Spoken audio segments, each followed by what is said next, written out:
Good afternoon, everyone. Today I'm talking about the my past, my domestic violence relationship. Okay, so a lot of people probably really don't understand why I named my book "The Greatest Renovation Ever."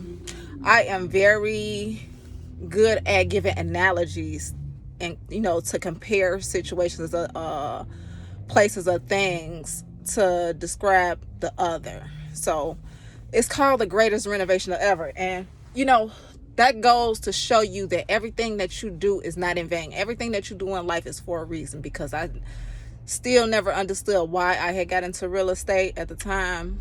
One of the reasons is definitely God gave me the title for my book, The Greatest Renovation Ever. Before I got into real estate, I was seriously intrigued by how they can find the ugliest house on the block and just totally redo the entire house and it be the most beautiful and most prettiest house on the block. I was really intrigued with that before I got into real estate. That was the reason I had got into real estate. I have to take that back.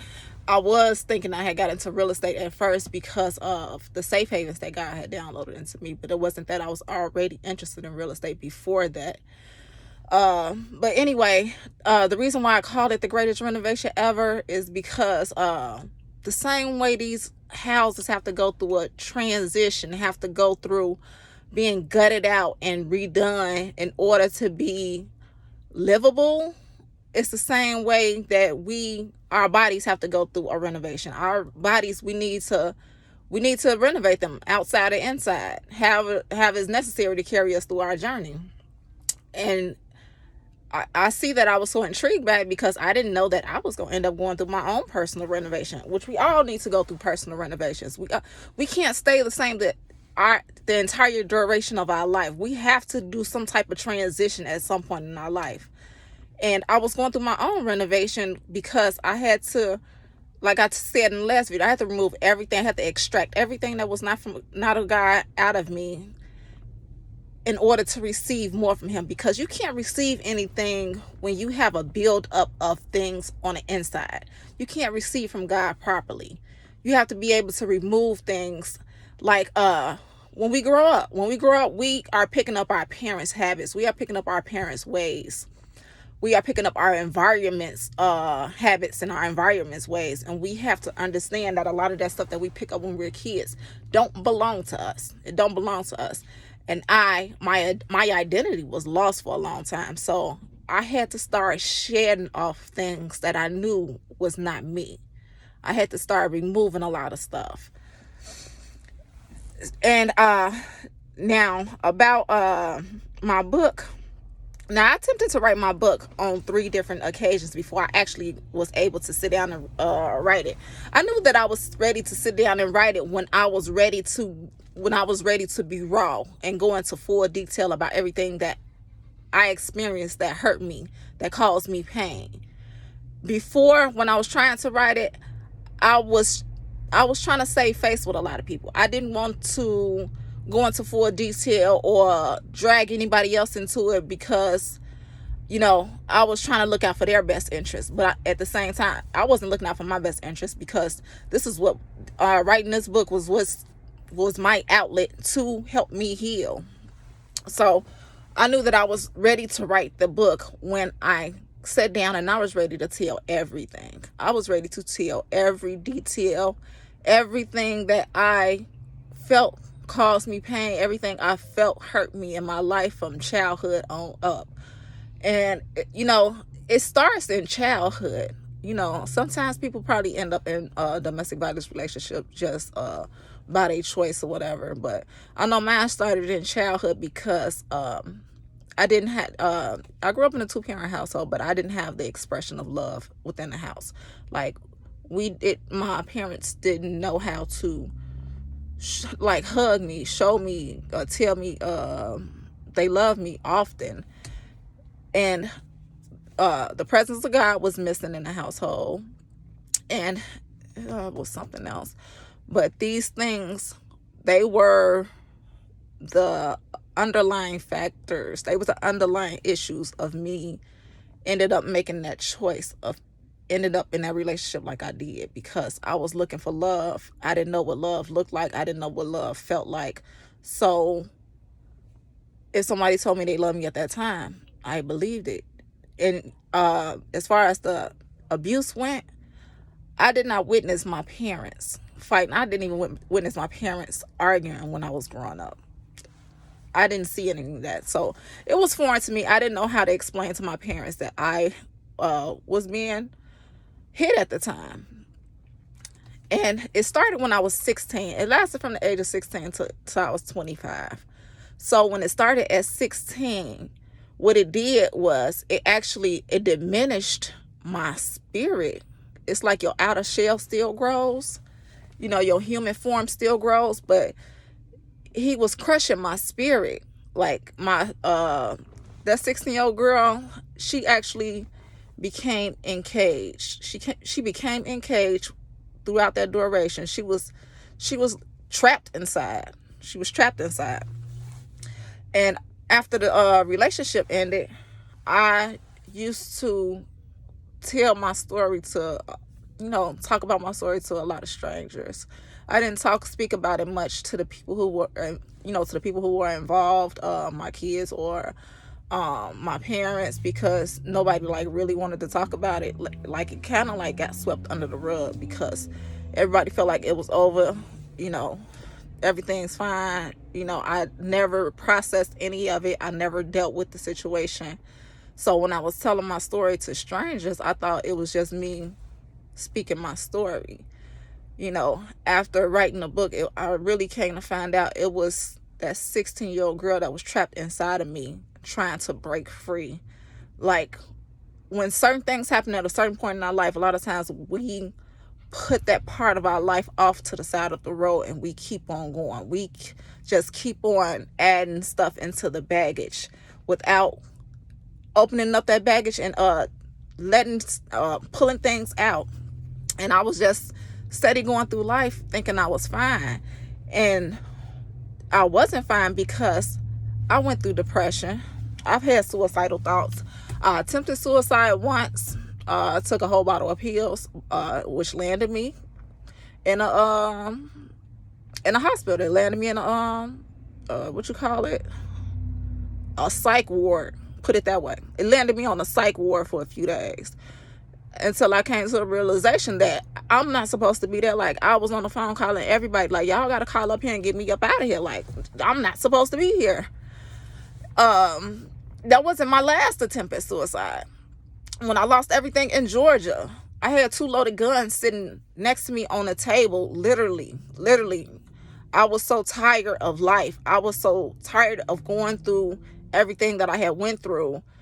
Like I said, when I accepted God at that time, it's like all hell broke loose. All hell did break loose, because I lost everything and I was damn near on the brink of losing my mind. And the only thing kept coming to my mind is how devastated my kids would be if I did this. Like, you cannot do this. Like, you got to keep on going. I had to pull myself up, and I can't lie. God was present with me at that time, because at the time that I was thinking about pulling the trigger, a bird flew in my house. And it wasn't like I acting crazy or anything. Actually, the bird was basically walked down my hall, and I opened up the patio door off the kitchen, and he walked down my hall and flew out. I'm like, okay, I'm gonna just have to get over this. I'm gonna have to build myself up and keep on going. It takes a lot of strength to be on your journey. It's not, like I said, it's not an easy thing. I had anger issues, because I hadn't processed anything that happened in my life, because I wasn't dealing with anything that happened in my life. It was coming out in other ways, in a negative way. I would just be angry for no reason. It didn't make sense. I would be yelling. I had a habit of yelling at my kids, and I didn't like it. And it came to a point I knew something was wrong. I'm like, God, what is wrong with me? What is wrong with me? This was right around the time that life brought me to my knees and my healing process had kicked in. When we don't process or go toe to toe with the things that we've been through in life, we can't just sweep that stuff under the rug. We have to deal with it. We have to process it and understand why we went through certain things, because we all go through certain things for a reason. God knows each one of our strengths. He knows how strong we are, how much we can endure and get past. But the whole thing is, you have to come to a point where you say enough is enough. Like, you have to start making those changes. And like I say, unfortunately for me, life brought me to my knees. Like, life brought me to my knees, and then that was my turning point where I'm like, okay, enough is enough. It's time for me to start changing. It's time for me to start doing other things. You have to change your habits. It's a lot that you have to change within and outside. You have to change the people that you hang around, what you're listening to, everything. I had to stop blaming the world. Like the world owed me something after going through all that. It was me. What we set our mind to is what we're going to end up being or doing. So I had to really realize that I had to start wanting better for myself. I always wanted better for myself. I just didn't know how to attain it. That was the whole thing. And my mind was so corrupt because you grew up around a lot of people that's negative. You think being negative, being this gossip person, or all that stuff is not normal. That's not who we supposed to be, and it's gonna hinder where you going if you don't know how to change those parts of you. So yeah, I don't want to be around nobody that gossip about nobody. I don't want to be around nobody that's always so negative.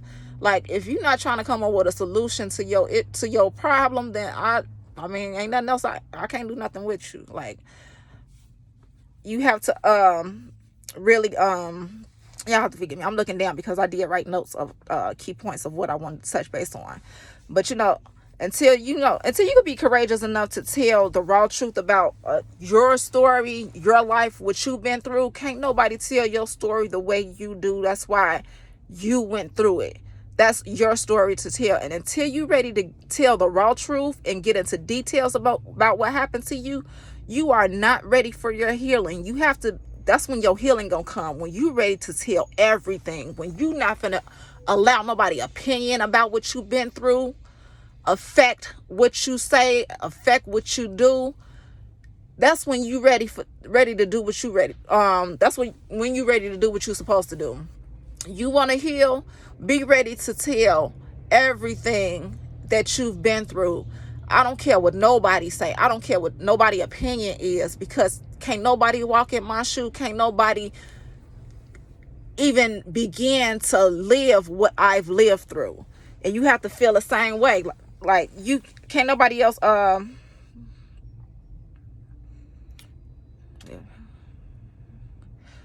like I said, okay. Yeah, you have to put aside anybody's opinions about, what you've been through, your life. It's very necessary if you want to kick off your healing process and you ready to start making that transformation in your life. You have to think about you, because just because other people was involved in your situation, like other people was involved in my situation, it came to a point where I couldn't hold back nothing that I felt hurt me or caused me pain in my life, because that was something that I needed to release. That goes for anybody else. If it's anybody in your life that you feel like hurt you or cause you pain, can't nobody tell you that they didn't hurt you. Can't nobody tell you that they didn't cause you pain, because you felt it. They didn't. You have to learn how to, not own up to it. You have to learn how to process that period in your life, and you have to learn how to pull it out. When you're ready to go into full detail and be raw about your story, that's your time. That's your time. That's when I knew it was time for me to start healing, when I just didn't care. When I sat down and I started pouring everything out onto them pages. When I started pouring everything out onto them pages, that was that 16-year-old girl being released. She was being uncaged. That was her coming out onto them pages of that book. So I'm actually doing a second edition to that book. A second edition of a more healed side a more transition side of me. That was how I perceived my entire situation at that point when I wrote that book. But that was that 16-year-old girl finally being released from me internally. Like, it took a load off me. It really did. It really did. It was an emotional, that I went through an emotional roller coaster writing that book. Like, I seriously did. It's called The Greatest Renovation Ever. It is on Amazon. Like I say, the title of the book is funny because God actually downloaded that title into me, because the titles I was coming up with was just outrageous. Like, and then I went back to look at the titles of the books and what I had started to write. I'm like, oh yeah, I was just not ready to do any of it at that time. But God did download The Greatest Renovation, the name of the book, into me, because I had no idea at that time I was about to go through that. I was about to start going through a renovation myself. Like, God is, he's funny. He is. But I truly love him. Like, I really do. Yeah, just be ready to be raw about your story. Don't be afraid of nobody, nothing. Like I said, this is my biggest fear. My biggest fear is being in front of this camera. Like, I'm an introvert to the heart. Like, I am. I would rather be private, personal to myself. Like, I was never one to put anybody into my business. So this is a huge step for me to have to be in front of the camera talking about my personal life in front of anybody publicly. But you guys have an awesome day. It's beautiful out here today. You have an awesome day. I will see you guys tomorrow. Talk to you later.